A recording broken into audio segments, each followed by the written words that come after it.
आप पहले वकालत कर चुके हो ना? नहीं सर। तो पढ़ के जी सर। सर मेरा निवेदन था सर, मैंने ना नीचे भी मैं खुद ही केस लड़ रहा हूँ और मैंने यहाँ भी केस लड़े हैं और मैंने सुप्रीम कोर्ट में भी केस लड़े हैं सर, और मुझे कोई दिक्कत इसलिए आप कॉन्फिडेंट मुझे कुछ नहीं कहना। मुझे ये डर है कि कोई से समझोगे जैसे एक कहते हैं ना, वो भाई वो कई बार अपन दोस्त का सुनते हैं यार, वो सब सुना शराब बेचते पकड़ा गया, तो अपन क्या कहते हैं, यार वो तो बड़ा अच्छा था, तो बड़ा साधु था, बड़ी पूजा पाठ करता था, अपन को आश्चर्य होता है ना। जी सर। क्योंकि जिस समय आप उस दोस्त को जान रहे हो उस समय वो बड़ा साधु था, जी सर। बुरी संगत में पड़ गए या कुछ कारणों से जी वो सर। बाद में उसका, तो ऐसे ही पैसे का है। जी सर। अमीर आदमी गरीब हो सकता है, गरीब आदमी जी अमीर हो जी सकता सर। है। रजिस्ट्री कैंसिलेशन का केस है सर, स्पेसिफिक रिलीफ एक्ट के अंतर्गत नीचे जिला न्यायालय में फाइल किया गया था सर, जो 7/11 के ऊपर खारिज कर दिया गया। निवेदन था सर कि हमने जो इसमें 7/11 का जवाब दिया था, उसमें हमने धारा 21 रजिस्ट्रीकरण अधिनियम 1908 की धारा एक। तो वकील साहब, आप तो खुद ही पार्टी हो ना? जी सर। है ना? जी सर। आप पहले वकालत कर चुके हो ना? नहीं सर। तो पढ़ के जी सर।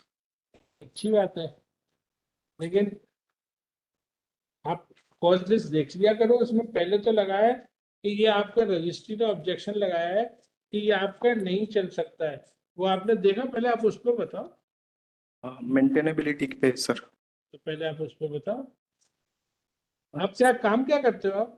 सर मेरी मिलें हैं, बालाघाट में मेरी मिलें हैं सर, लेकिन जो अभी बंद पड़ी हुई है सर, हमारे परिवार की 4 मिल। आपको तो संजय जैन वकील साहब दिए थे, अगर ये वही केस है। सर वो फीस मांग रहे हैं सर, वो तो मेरे पास अभी फीस के लिए नहीं है सर व्यवस्था, क्योंकि सर मेरी सारी मिलें बंद पड़ी है सर। 2 मिलें मेरे परिवार की सीज है और 2 मिल मेरे पास है, लेकिन पैसे सारे हमको बैंक में जमा करने पड़ गए। तो बोल रहे थे कि साहब फ्री में लड़ दूंगा मैं केस। हालांकि ये मेरा काम नहीं है किसी का केस किसी से नहीं, फ्री में लड़वाने का। मैं मिला था सर, 1 घंटा मैंने चर्चा आई की थी। थिंक एक दिन कोर्ट में ही मैंने जी वो वो थे, मैं बालाघाट की विजिट से लौटा था जी। और तभी ये लिस्ट। तो वो सर मैं कह रहे थे कि साहब मैं तो, अब आपने दे दिया तो मुझे तो यही फीस हो गई कि साहब आपने मुझ पर इतना विश्वास किया। पर मैं मिला। आपने बताया था कि आपके पास फीस के पैसे नहीं है, सर मैं लीगल एड से दिलवा दे फिर आपको वकील। सर मैं मिला था, परंतु उन्होंने इसकी वो की तो फिर ठीक है, चढ़। वकील साहब की अपनी वो रहती है, अपन सब उसमें कुछ नहीं कर मेरा सकते। मेरा तो आप नहीं, देखो क्या है, आपको वकील तो रहना चाहिए। अब जैसे मेंटेबिलिटी पे आप इतना कहाँ तक वो करोगे? सर मेरा निवेदन था सर, मैंने ना नीचे भी मैं खुद ही केस लड़ रहा हूँ और मैंने यहाँ भी केस लड़े हैं और मैंने सुप्रीम कोर्ट में भी केस लड़े हैं सर, और मुझे कोई दिक्कत इसलिए आप कॉन्फिडेंट मुझे कुछ नहीं कहना। मुझे ये डर है कि कोई, तो आप सबसे पहले आप इसी पे बहस करो 624124 में। नहीं जी सर। सॉरी, ये क्वेश्चन ऑफ मेंटेबिलिटी है। अब ये इसकी क्या ओरिजिनल, क्या कोई अपना केस खुद आर्ग्यू करे तो उसको परमिशन लगती है रजिस्ट्री से? इसमें लिखा हुआ है कि यस है सर, एप्लीकेशन फाइल की हुई है सर इसमें। फाइल की हुई है, तो अलाउ हो गई है आपने? नहीं सर, वो ये दुपल्ला साहब क्या का लिखा है 27 मई 24 का। सर इसमें एप्लीकेशन फाइल की हुई है, एप्लीकेशन नंबर है बताओ। 6241 सर। तो आपकी ये अलाउ कर दी है, ठीक है। धन्यवाद सर।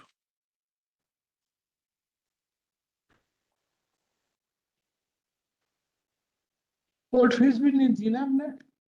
कोर्ट फीस में सर, इसमें मुझे एग्जाम्पशन मिला हुआ, मैंने एप्लीकेशन फाइल की है सर उसके मिल लिए। गया एग्जामिशन? नहीं इसमें सर अभी। एग्जामिशन मिला है आपको क्या? सर नीचे तो मिला था सर, डिस्ट्रिक्ट कोर्ट में, यहाँ पे मैंने फाइल की, यहाँ हर पेंडिंग कोर्ट है। को आपको मेरे हिसाब से अलग लेना पड़ेगा। सर ये पेंडिंग। कुछ ऐसा नहीं है कि आपने एक बार कहीं से ले लिया तो वो हमेशा जिंदगी भर के लिए एक पास हो गया कि भाई को आप जी। कुछ भी कोई भी वो करोगे, अपील करोगे, सूट फाइल करोगे तो आपको कहीं कोर्ट में। इसमें इसमें पेंडिंग है सर, एप्लीकेशन इसमें भी फाइल की है सर, कोर्ट फीस की। अब यार उसके लिए हमको आपका रिपोर्ट बुलानी पड़ेगी, केस जी तो बढ़ सर। जाएगा। सर इसी केस में नीचे 35 सेक्शन 35 में माननीय जिला न्यायालय ने मेरी कलेक्टर साहब से जांच करवाई थी और एक ऑर्डर पास किया था। सवाल ये है जी कि जैसे मानो अपन, आप चूंकि आप जैसे आदमी करोगे, किसी आदमी को किसी एक्स पॉइंट ऑफ टाइम पे प्रॉपर्टी नहीं है, पैसे नहीं है, तो 6 महीने बाद आपको कहीं से प्रॉपर्टी मुकदमा जीत सकते हो, आपको कहीं से भी प्रॉपर्टी मिल सकती है। जी सर, तो ये मतलब वो जैसा उचित लगे।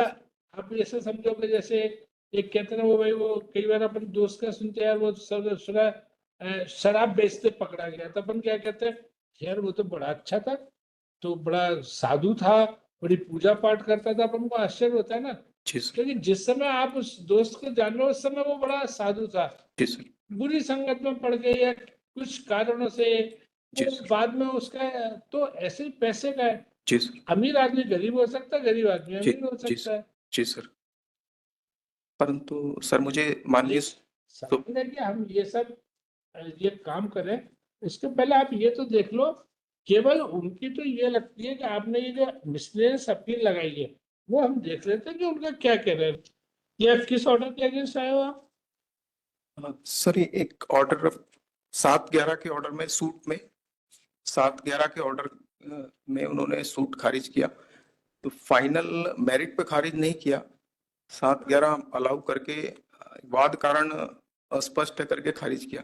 लेकिन जो हमने रिप्लाई फाइल किया था उसमें हमने सारे वाद कारण बताए थे सर, और उनका ऑब्जेक्शन था कि ये जो है वो धोखाधड़ी का प्रकरण है, तो ये कह के हमारा सूट खारिज हुआ। और हमने एक दूसरा यूएनसीआर क्रिमिनल 156(3) का प्रकरण फाइल किया था, वो इसलिए खारिज किए कि ये सिविल प्रकरण है।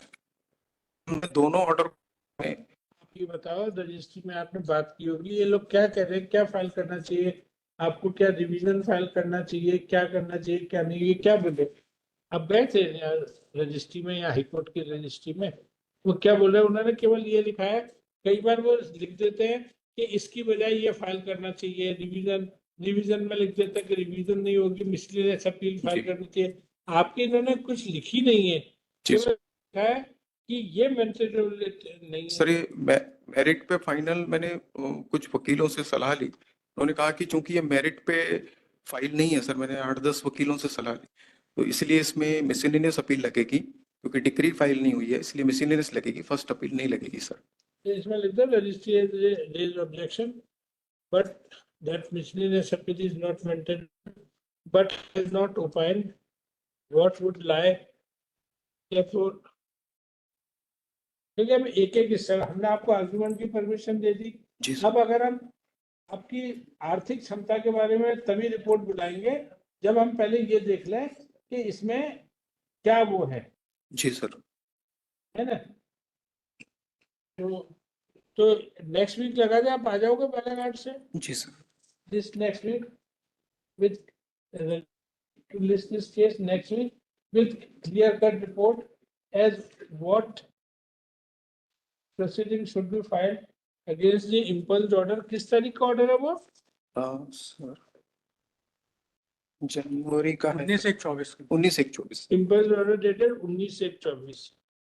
ठीक है, जी सर, इसमें क्योंकि 2 ऑर्डर के लिए रिलीफ मांगा गया है, सिर्फ सूट के लिए नहीं है सर, एक जो 156(3) का प्रकरण चल रहा था उसके लिए भी था, इसीलिए हमने सर इसके लिए 156(3) का ये क्या सिविल में क्रिमिनल का भी ऑर्डर चैलेंज करोगे? सर इसको उन्होंने खारिज किया कि ये क्रिमिनल है करके, और जो क्रिमिनल 156(3) था उसको खारिज किया कि ये सिविल है करके, जबकि मैटर एक ही है कि खसरे का नंबर चेंज करके रजिस्ट्री कर दी सर, जो सेल सर्टिफिकेट में खसरे का नंबर है सर उसकी रजिस्ट्री ना करके दूसरे खसरे की रजिस्ट्री कर दी है सर। चलिए अब जब देखेंगे तो इतना सा है बस सर मामला। पहले तो अभी देखते हैं कि क्या है। जी सर। Please, ma'am.